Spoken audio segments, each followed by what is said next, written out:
Pessoal, boa noite. Boa noite. E deu Ei, certo. Carol. Bem? Tudo bem? Tá conseguindo me ver direito? Eu tô fazendo uma gambiarra aqui com o celular. Tá bom, só tá um pouquinho baixo assim. Se você conseguisse dar uma. Isso, Tá. agora melhorou, agora te focou melhor. Bom, vamos ver se eu vou conseguir ficar nessa posição, porque eu tô aqui com Fiz uma o engenharia, conjunto. coloquei um tanto de livro assim atrás pra segurar. Mesma coisa. Ai, tá certo. Vamos só dar uma esperadinha aqui um pouquinho. Pro pessoal ir entrando, né? Nós marcamos agora às 19. Certo, eu vou aqui me ajustando para ver se eu consigo. Tá tudo certo. Ver se eu não Sempre fico. antes para dar uma ajeitadinha, ver Eu se a tô coisa torta. tá boa, todo aquele Vamos ver. rolê. Sim, é imprescindível. Nossa, e aí, como é que tá o calor do Piauí? Mulher, esse lugar não existe, não. Eles dão um nome pro calor, para você ter uma ideia. Tem uma época do ano que vai de, acho que é de julho, agosto a dezembro, perdão, que eles chamam de BR Obró, Não, que é a época mais quente do ano, e aí eles usam as terminações do mês para formar a nossa, palavra, né? A palavra. E é assim, é surreal. 40 graus é o mínimo. Jesus amado. Mineira que sofre, filho. Mineiro sofre, né? Ai, gente. Então, pessoal, vamos entrando aí. Boa noite para todo mundo. Antes de eu começar, né, fazer uma apresentaçãozinha da Tatiana, ela começar a apresentação dela, é, queria avisar para vocês que as lives elas vão estão ocorrendo sempre agora, de 15 em 15 dias, aqui pelo Instagram. A gente vai estar sempre anunciando aí na semana anterior os temas, né? Enfim. E aí essas lives depois elas estão sendo adicionadas no nosso canal do YouTube, que nós também vamos divulgar no canal do a revista atualmente ela tem dois canais que a gente trabalha mais, que é aqui no Instagram e o Facebook, mas agora também nós estamos querendo trabalhar um pouquinho mais no YouTube também para ajudar, né, a divulgação, principalmente aí das lives para aqueles que, né, assim, às vezes não tem o aplicativo, né, não tem a conta no Instagram e aí consegue ver pelo YouTube. Inclusive, a primeira live da revista com a professora Miriam já foi adicionada hoje, já está lá no canal, a gente vai divulgar aqui depois, né, para quem puder seguir, ajudar a gente a divulgar lá, para ser mais uma plataforma aí para distribuição aí dos nossos conhecimentos que a gente está querendo ampliar, né? Sair um pouquinho da academia e melhorar um pouco os alcances aí. Ah, maravilha. Né, quase 7h05, eu acho que eu já vou começando, que aí o pessoal vai entrando e a gente já começa porque Tá. tem também quando dá, se eu não me engano, 1 hora, aí a live corta, mas aí quando for chegando mais perto, eu aviso, né? A gente pode encerrar e aí reinicia uma nova live, como a gente fez com a professora Miriam na semana anterior. E aí a gente vai comunicando aqui aos poucos, tá? Tá, Aí joia. né, os comentários aqui, o pessoal que está entrando, que porventura tem alguma dúvida, algum comentário para a gente fazer o debate depois, né, da primeira fala da Tatiana. Aí pode ir colocando aqui que a gente vai fazendo as perguntas, tá? Então, vou fazer rapidinho uma apresentação, né? Tatiana Gonçalves Oliveira, graduada em História, né, pela Universidade Federal de Viçosa. Eu peguei seu lápis aqui, algumas coisas eu sei, outras não. Graduada pela Universidade Federal de Viçosa em História, é mestra em História também pela UFJF e atualmente faz doutorado já nos últimos 45 do segundo tempo, né? Já está aí na pré-defesa de doutorado pela Rural do Rio e nas pesquisas dentro, né, da história indígena. E é professora, né, assistente 1 da Universidade Estadual do Piauí. Então, Tati, bem-vinda. Eu, em nome de todos os outros editores da revista, dessa comissão, agradecemos muito a sua disponibilidade em vir aqui falar um pouquinho para a gente sobre a sua pesquisa, sobre as possibilidades de pesquisa dentro da área da história indígena, enfim, para quem tem interesse, e debater um pouquinho sobre essas questões que são tão importantes dentro da história e também na atualidade, né, que a gente vive aí nesse país meio louco que a gente está vivendo. Então, né, por favor, a palavra toda sua e fica à vontade para falar um pouquinho sobre sua pesquisa, sobre sua trajetória e, né, sobre, de forma geral, um pouquinho sobre a história indígena, como que ela é trabalhada na historiografia. Bem-vinda e obrigada. Boa noite, Carol. Queria primeiramente desejar uma boa noite também a todos que estão aqui acompanhando essa live, né? Fico muito feliz que tenha tanta gente interessada na temática indígena, é um bom sinal. Gostaria também de agradecer a você, em nome de toda a equipe, né, da revista Temporalidades, pelo convite. Me senti muito honrada, privilegiada, né, por poder participar de uma live numa revista que é tão importante, né, de uma instituição que é fundante, né, no Brasil, a UFMG, onde a gente tem um dos melhores corpos docentes do país, né? E, bom, quando o Carol me fez o convite, a gente pensou, né, qual seria a temática. E aí eu imaginei que seria interessante, dada a natureza e dada ao perfil dos, dos estudantes, né, que a gente está pensando aqui em alunos que estão na graduação, né, principalmente, alguns que estão ingressando agora em seus projetos de pesquisa, iniciação científica, e trazer para eles as possibilidades, né, de pesquisar a história indígena hoje e também os desafios, né, que a gente enfrenta em todas obviamente, em todas as áreas, mas algumas têm as suas particularidades dado ao seu objeto, né? Então, com a história indígena não é diferente.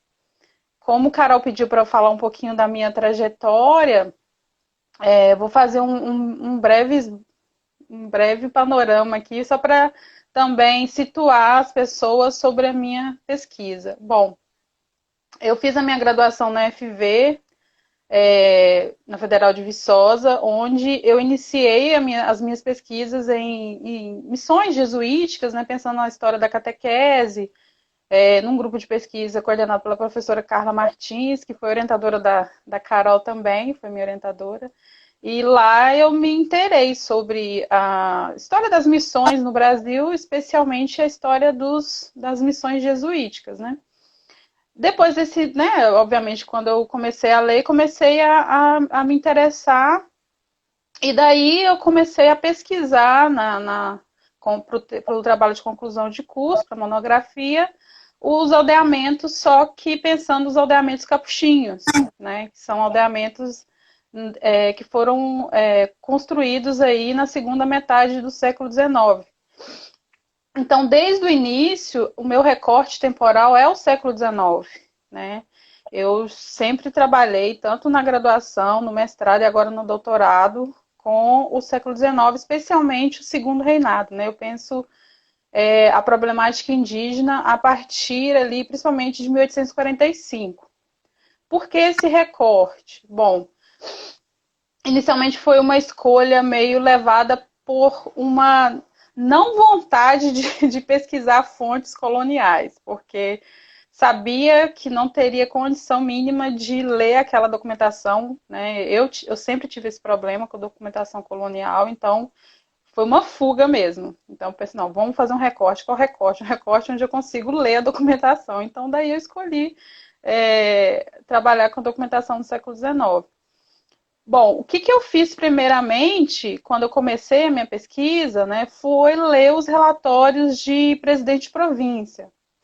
Porque esses relatórios, que é uma fonte administrativa já muito utilizada pela historiografia, É uma fonte inicial importante para quem quer ter um panorama sobre a questão indígena. Por quê? Porque desde 1845, quando a gente tem um regulamento, um novo regulamento que organiza as missões religiosas no Brasil, né, aí a gente tem a vinda dos capuchinhos, que são a nova ordem religiosa que vai tomar conta da questão indígena. Então, o Império, né, juntamente com as províncias, reorganiza a política indigenista e as províncias tinham também a função, juntamente com o Império, né, de estruturar uma política indigenista. E como que isso era feito? Né? Isso era feito através dos aldeamentos. Bom, nesses relatórios de presidente de província, o que a gente encontra sobre a questão indígena, né? Geralmente a gente vai encontrar relatórios dos presidentes, né, que são, esses relatórios são amparados pelos relatórios que vêm das diretorias de índios, né, ou seja, havia, através dessa nova regulamentação de 45, a instituição de diretorias gerais de índios nas províncias, que seriam elas, então, as responsáveis pela parte burocrática, ou seja, pela parte administrativa, de receber recurso, distribuir esse recurso para pagamento de missionários e demais funcionários ligados à política indigenista. Então, por meio dessas diretorias, os presidentes de província recebiam as informações referentes aos índios aldeados. Então, nessa documentação provincial, administrativa, nos relatórios de presidente de província, a gente vai encontrar basicamente, principalmente, informações sobre os índios aldeados, né? Ali vai ser difícil a gente encontrar documentação sobre os chamados índios não aldeados, havia várias formas, né, desses indígenas estarem dentro de uma situação colonial. Mas, enquanto política indigenista, a gente está falando de índios que eram aldeados, né, que estavam em aldeamentos. Então, é sobre esses indígenas que os relatórios de presidente de província vão nos informar. Então, através dessas leituras, eu consegui entender, na graduação, né, tanto na graduação quanto no mestrado, eu trabalhei com política indigenista em Minas. Meu recorte foi Minas Gerais, espacial, foi Minas Gerais. Eu trabalhei com um aldeamento chamado Itambacuri, que está hoje, né, a atual cidade de Itambacuri, ali no norte de Minas. E a partir, então, da minha leitura prévia, né, desses relatórios de presidente de província, eu comecei a entender melhor como que estava se estruturando, do ponto de vista administrativo, a política indigenista. Mas isso não é suficiente, né? Isso aí só me deu um panorama geral. Para que eu pudesse, então, no meu mestrado, adentrar dentro do aldeamento, né, pensar a própria organização interna do aldeamento, o que eu fiz?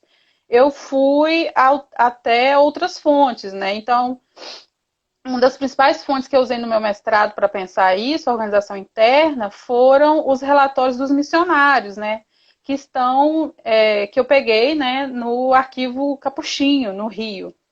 Porque as missões, elas eram organizadas, né, do ponto de vista religioso, também no Rio, na corte, né? É onde ficava a sede administrativa dos capuchinhos. E naquela documentação, eu consegui encontrar o quê? As narrativas dos missionários que foram me dizendo como que se organizava aquela dinâmica interna, né? Então, ali a gente consegue pensar, por exemplo, que havia em grandes aldeamentos, né, escolas voltadas, né, para meninas e meninas. Havia locais específicos para catequese e locais também para castigos, né? Então, havia essa estrutura que organizava grande parte dos aldeamentos. Lógico que isso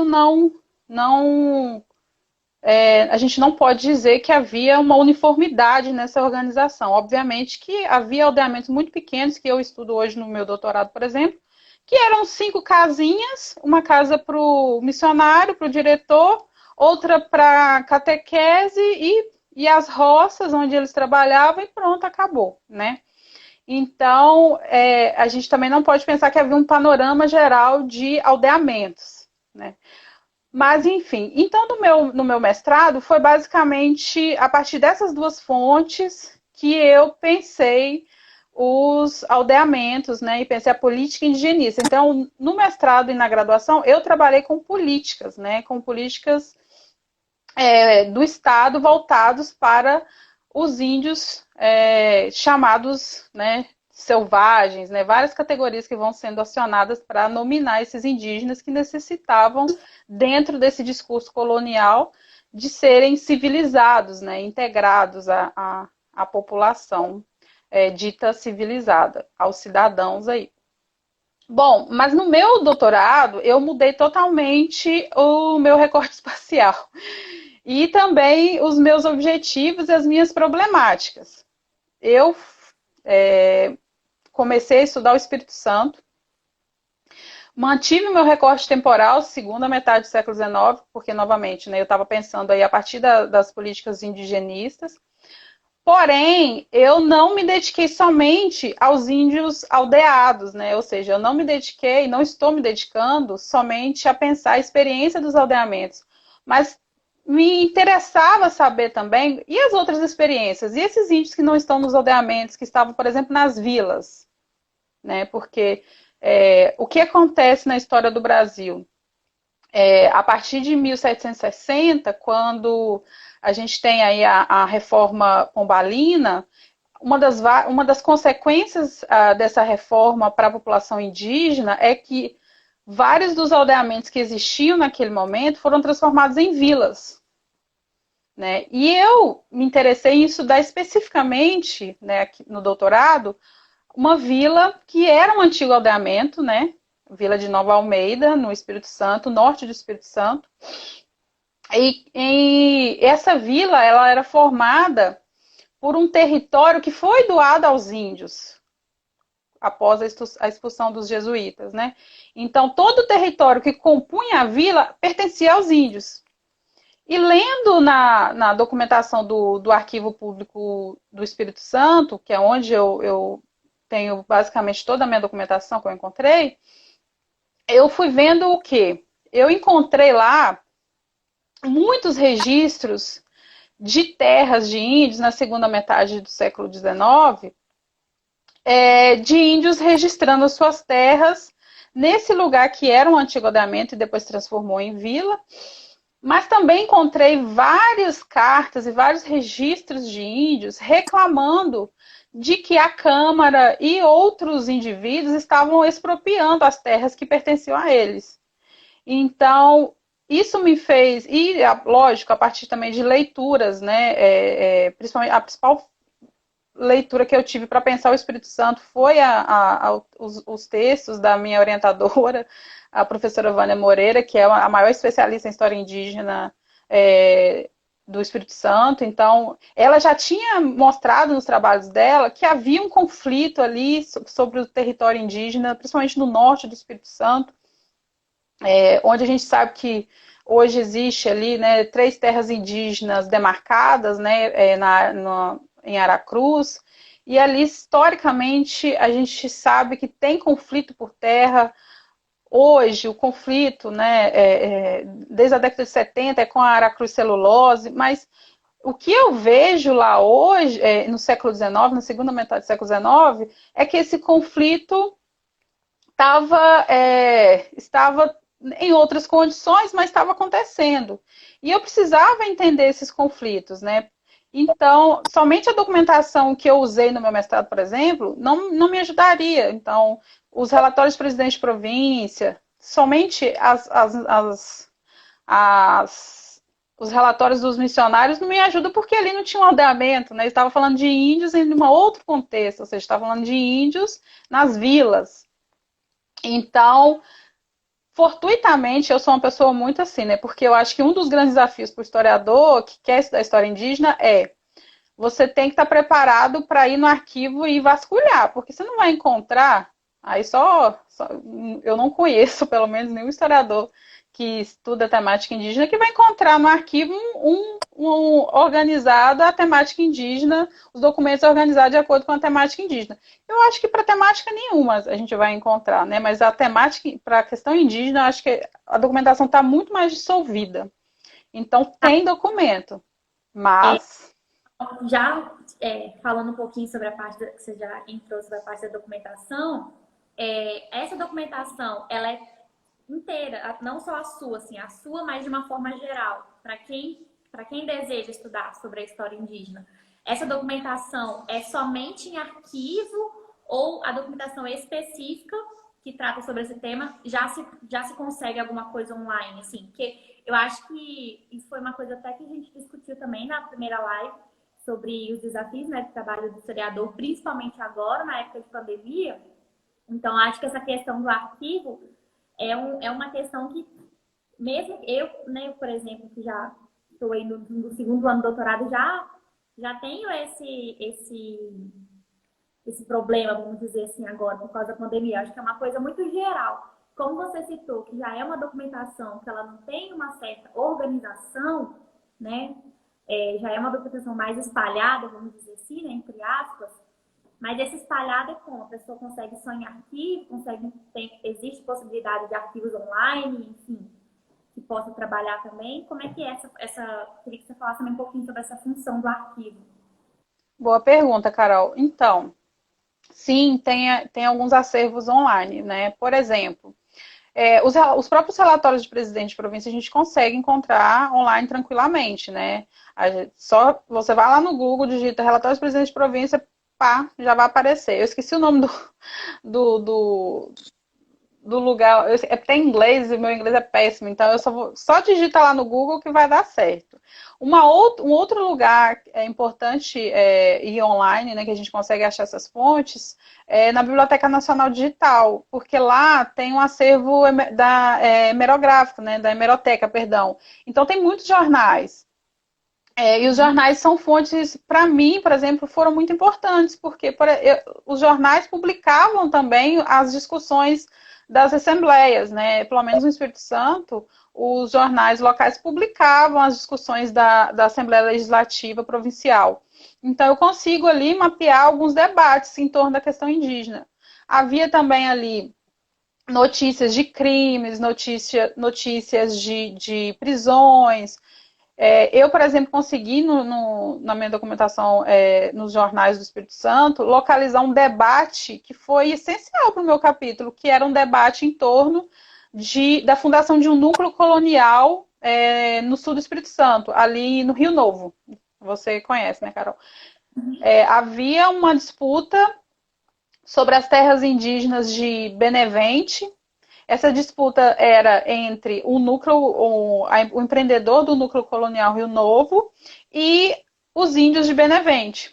E toda essa disputa foi mapeada nesses jornais, foi colocada em debate. Então, havia a discussão de que aqueles índios de Benevente que reclamavam aquelas terras já não eram mais índios e, portanto, não tinham direito àquelas terras.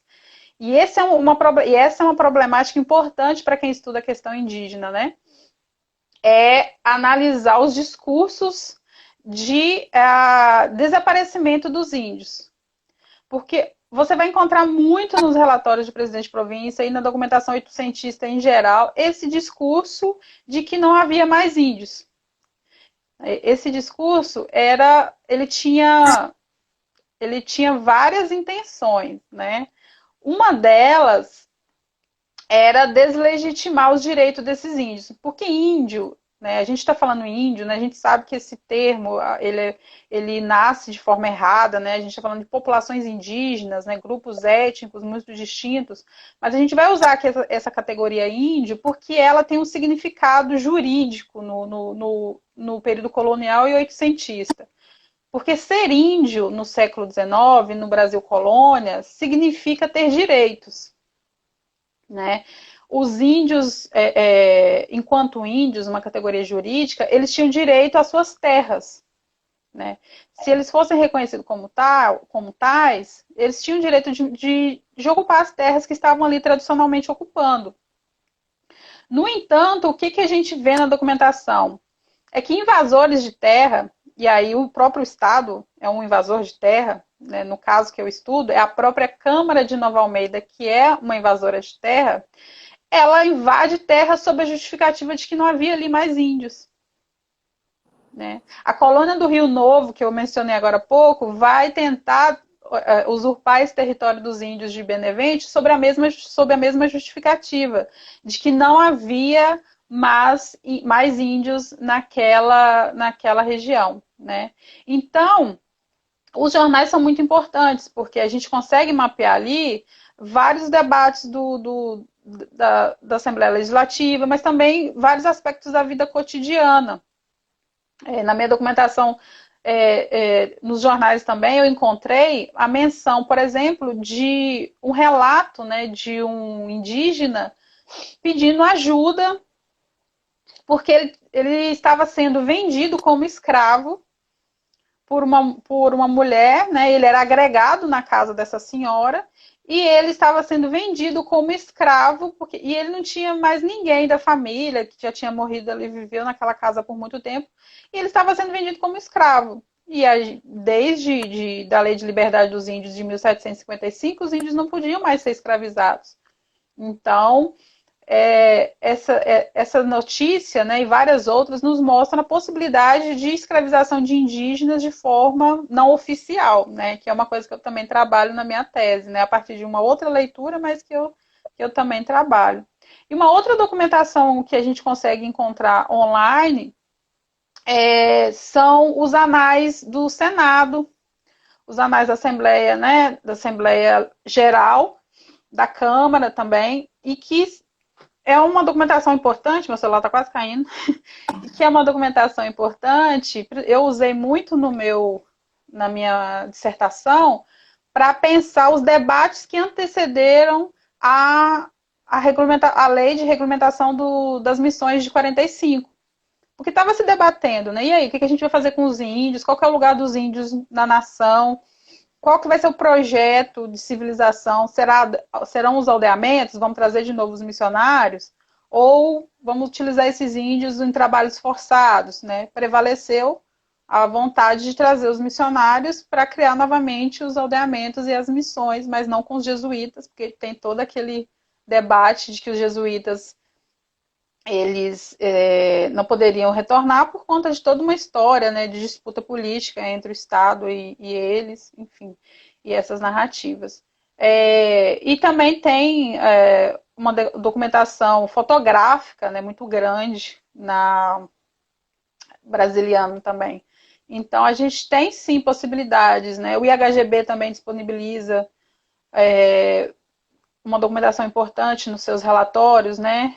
Do século XIX, as revistas do IHGB, apesar de já ter sido muito estudadas, elas estão ali, né? A documentação nunca se esgota, né? Então, dá para ser analisado por um outro viés. Eu queria recomendar, já que a gente está falando disso, né? Tem um guia de fontes de história indígena que foi feito pelo historiador John Monteiro. Não sei se vocês estão conseguindo ver daqui. E esse guia é muito importante. Não? Não, não dá pra ler direito, não, mas peraí, agora deu uma focada melhor agora. Depois eu posso passar a informação. Mas é um guia, Carol. É um guia que vai mostrar os vários arquivos no país. E, por exemplo, em Minas, Espírito Santo, Rio de Janeiro, Amazônia, e quais as fontes que a gente pode usar para estudar, onde a gente encontra, a descrição dessas fontes. Então, para quem quer iniciar na pesquisa, é um excelente material, eu recomendo. Dá para fazer o recorte das fontes só pelo guia, praticamente, né? Exatamente. Muito bom. Depois eu coloco na descrição, quando eu postar a live no... Certo, é um guia de fontes organizado pelo professor John Monteiro. E eu não sei, bom, não me vê à cabeça aqui outros lugares que a gente pode fazer essa pesquisa de forma online agora, mas acho que já começando pelos relatórios, né, do presidente de província, pelos pelas revistas do IHGB, a gente já consegue mapear, né? Também tem os relatórios do Ministério da Agricultura, bem lembrado, que se encontram também digitalizados. Esses relatórios, a gente encontra a questão indígena, por quê? Porque a partir de 1860, toda a problemática indígena, tudo que diz respeito aos índios, ficou sobre a jurisdição do Ministério da Agricultura. Por quê? Porque desde então a questão indígena se tornou também uma problemática da colonização e da ocupação das terras. Então era esse o ministério responsável por cobrar das províncias os relatórios anuais, por cobrar informações sobre o número de aldeias, número de aldeados, número de terras ocupadas por indígenas não aldeados, e também por cobrar os registros de terra, os registros paroquiais de terra. E aí eu encontrei, no caso do Espírito Santo, eu encontrei 250 registros de paroquiais de terras feitos por índios. E esses índios de Nova Almeida, né, provavelmente do Piniquim, eles reclamavam ali nesses registros o direito originário deles de ocupar aquele território, né? Então não é uma simples posse que eles reclamavam, né? Era um direito originário ligado à sua condição jurídica de índio. Por isso que é importante a gente lembrar sempre disso, né? Porque se há um discurso dizendo que não tem índio, qual é a intenção desse discurso, né? O que ele significava? Sim. Bom, aí, Carol, se eu estiver fugindo um pouco do assunto, você fala, mas eu estou só fazendo uma trajetória mesmo do meu objeto. E é uma outra questão que eu tenho trabalhado na minha tese e que faz parte dos capítulos é a questão da miscigenação, né? A problemática da miscigenação. E qual a fonte que eu utilizo para trabalhar essa problemática, né? Eu utilizo os registros paroquiais de casamento, de óbito e de batismo. Essa documentação já foi muito utilizada pela historiografia, né, a gente sabe, para pensar a escravidão, né, e as dinâmicas ligadas ao compadrio, enfim, a formação de famílias, mas não para pensar a questão indígena. Por quê? Porque era difícil você encontrar padres que descreviam na documentação a qualidade, né? A gente está chamando de qualidade aqui as designações, né? Étnicas dessas pessoas. Mas eu encontrei nos registros que eu achei na Cúria Metropolitana de Vitória verdadeiras genealogias. Nossa. Então, eu tenho 40 anos de registros que eu analisei. Eu terminei esse capítulo hoje, né, de corrigir. E eu consegui fazer ali, traçar várias trajetórias de famílias indígenas. E o mais interessante para mim, pelo menos nessa documentação, foi perceber as mestiçagens como dinâmicas que faziam parte daquela vila. Apesar dos casamentos acontecerem majoritariamente entre índios, né, havia uma porcentagem pequena, mas significante de casamentos mistos.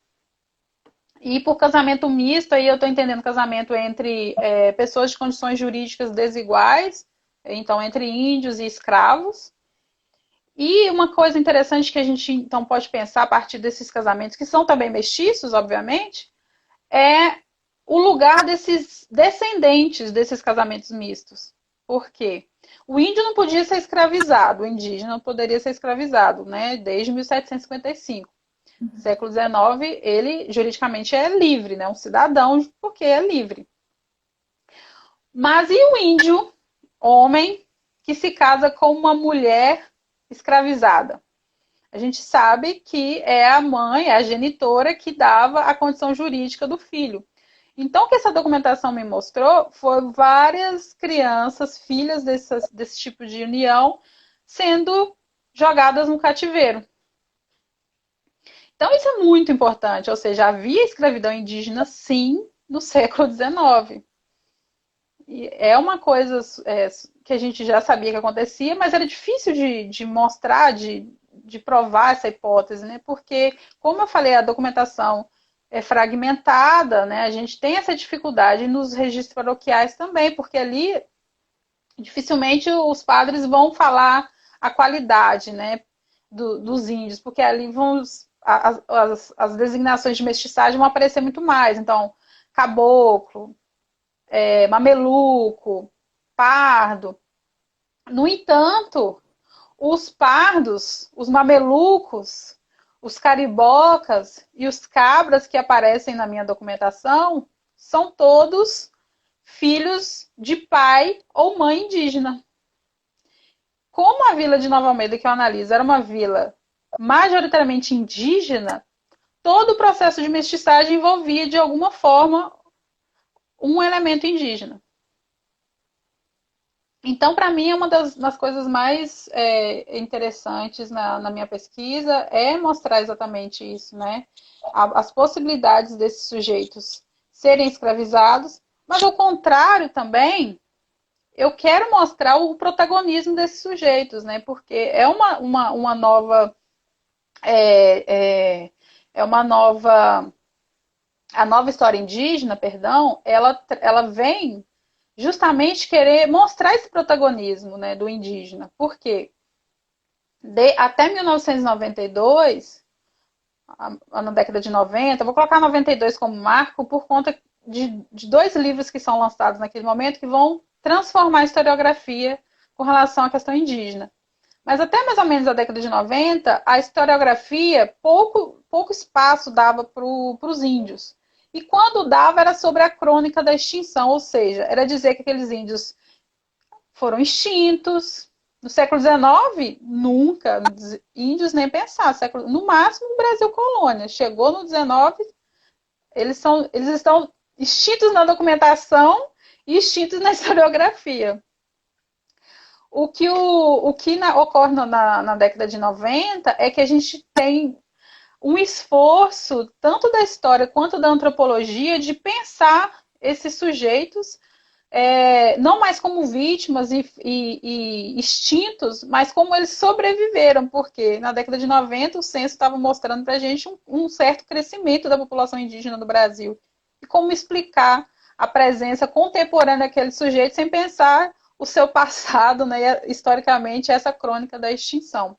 Então, em 92, a gente tem o lançamento de uma coletânea que, para quem quer estudar história indígena, é a coletânea base, né, que foi organizada pela antropóloga Manuela Carneiro da Cunha, que é a história dos índios no Brasil. E aí ali tem vários artigos trabalhando tanto a perspectiva da política indigenista, que eu falei agora há pouco, né, ou seja, a criação de aldeamentos, e políticas indígenas, né, que são políticas adotadas pelos próprios indígenas em contextos coloniais, né? Então, uma das questões que essa nova historiografia, que a gente está chamando de nova história indígena, né, traz esse diálogo com a antropologia. É isso que eu ia te perguntar, que era essa questão, porque eu imagino mesmo que a antropologia tem até mais trabalhos, né, do que a história propriamente em si. Então, essa interdisciplinaridade, assim, com outras áreas, né, além da antropologia, existem outras também que trabalham essa temática. Com certeza, o diálogo com a antropologia foi necessário, importante e ainda e trouxe novos objetos, novas metodologias e perspectivas teóricas, né?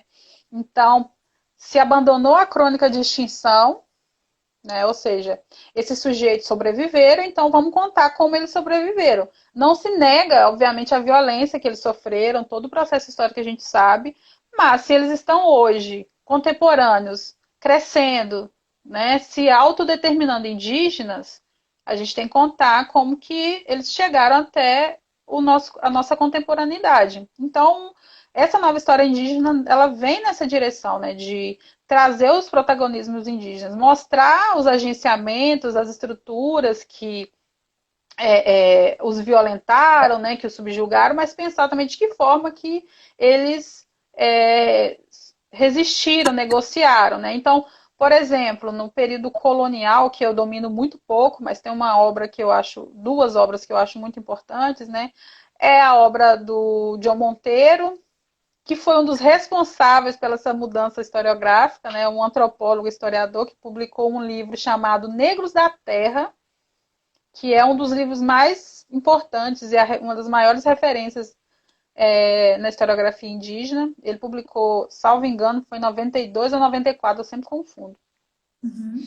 E o que ele mostrou nessa obra dele? Né? Ele trabalhou a atual região onde está São Paulo, né? Vamos dizer São Paulo, entre os séculos XVI e XVII, e ele trabalhou a escravidão indígena.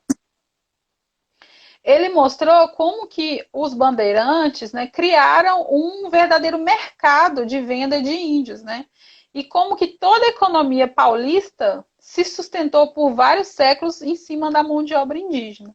Então isso revolucionou a historiografia, porque até então, qual que é a narrativa que prevalecia, né? E ainda hoje prevalece, a gente sabe, em muitos livros e no senso comum, de que os índios foram utilizados como escravos até mais ou menos século XVI, XVII, século XVII em diante, dada a sua preguiça, dada a sua condição frágil, esses índios foram sendo substituídos pela mão de obra escravizada negra, né?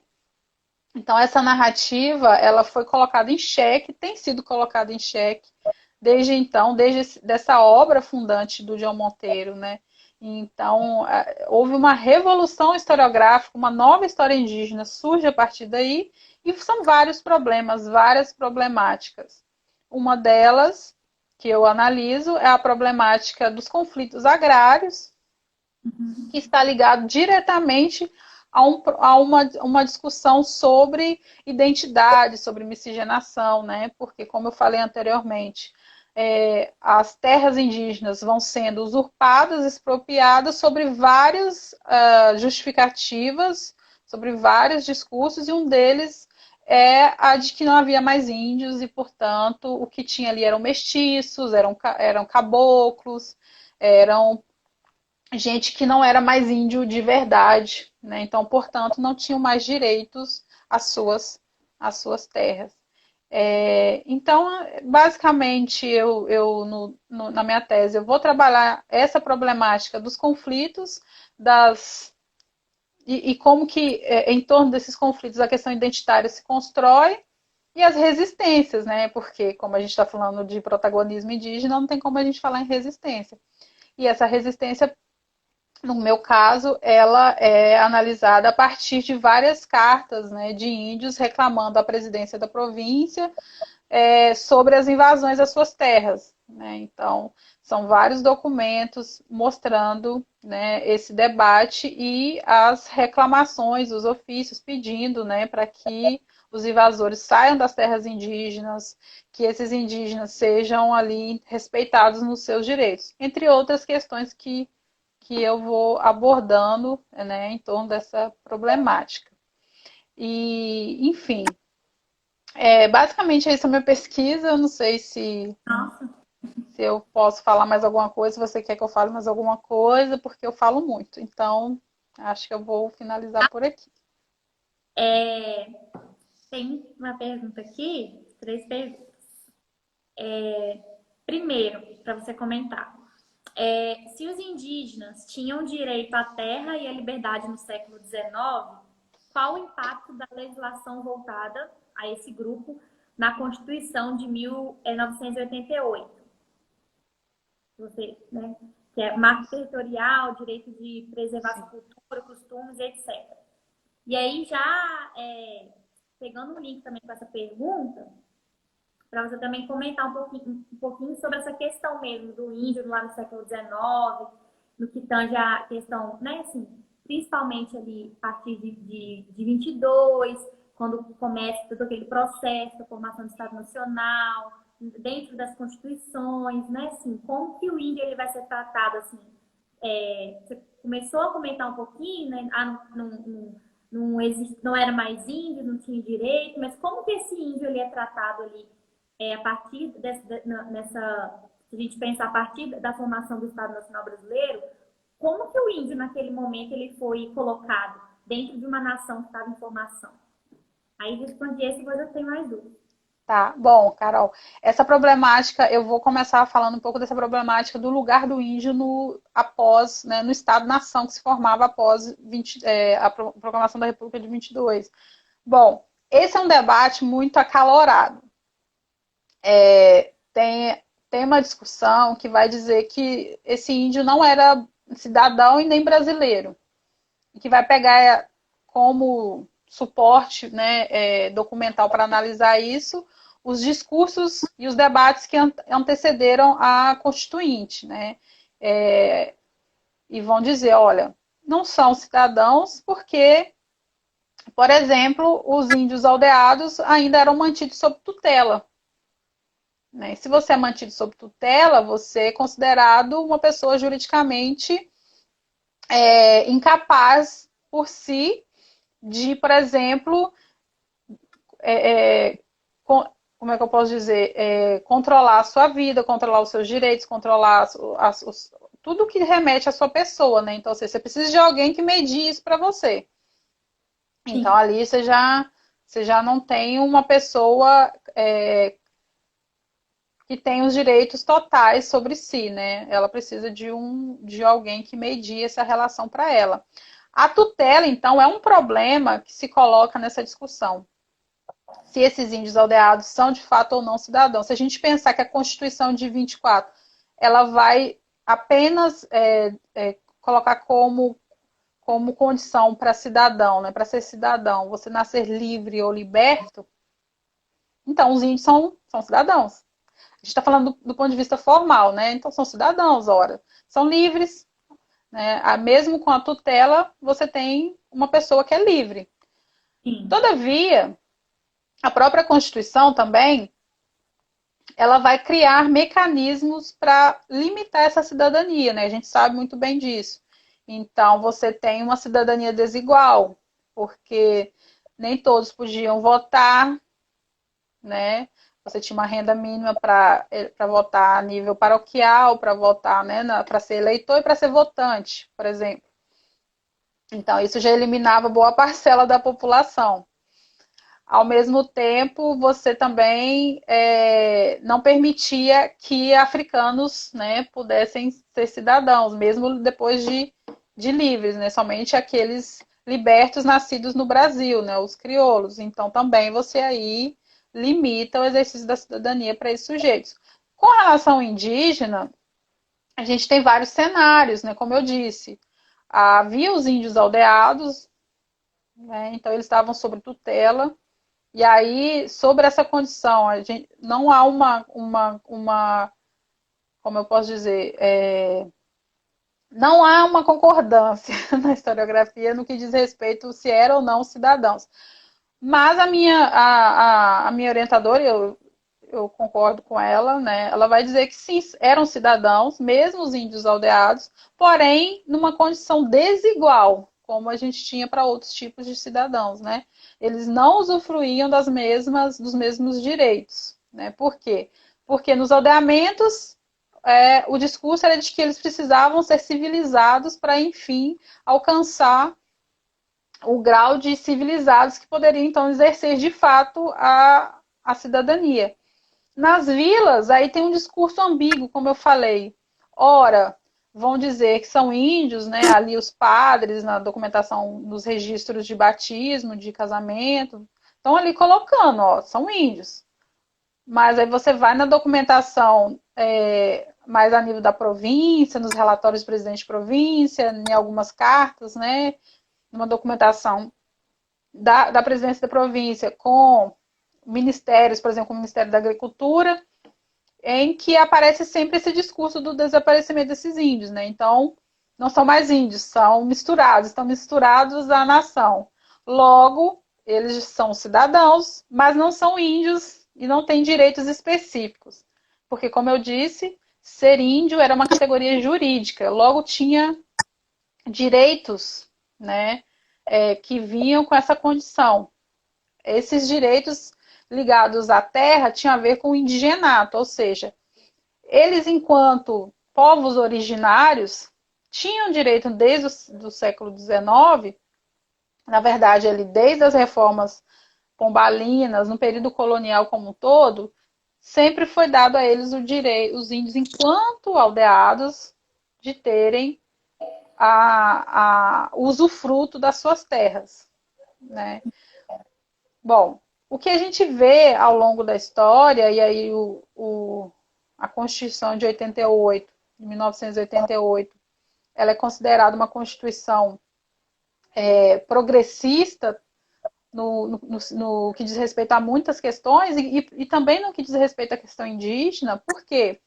Porque até então o indígena era visto sobre o Estatuto do Índio como alguém que precisava de tutela, até a Constituição de 88. Então, esse indígena tinha que pedir autorização da FUNAI para diversas coisas, né? Então, não tinha uma cidadania completa também, né? Era também ali uma cidadania marcada pela tutela. Então, o que a Constituição de 88 faz? Ela acaba com a tutela e, além disso, garante a esses indígenas o direito às suas terras, né, esses territórios originários, né, ocupados de forma histórica, ou seja, não tem como determinar quando eles estavam ali. Estavam ali historicamente ocupando aquele território, né? Então, é o indigenato que justifica, por exemplo, as delimitações, os registros das terras indígenas hoje, né? A partir desse direito originário é que as terras indígenas hoje são demarcadas. O que se tem questionado hoje, e é uma reatualização desse discurso oitocentista que eu menciono, é esse discurso de que não existe mais índio, né? Então, você vê vários discursos dizendo, aquilo ali nem índio é mais, usa telefone,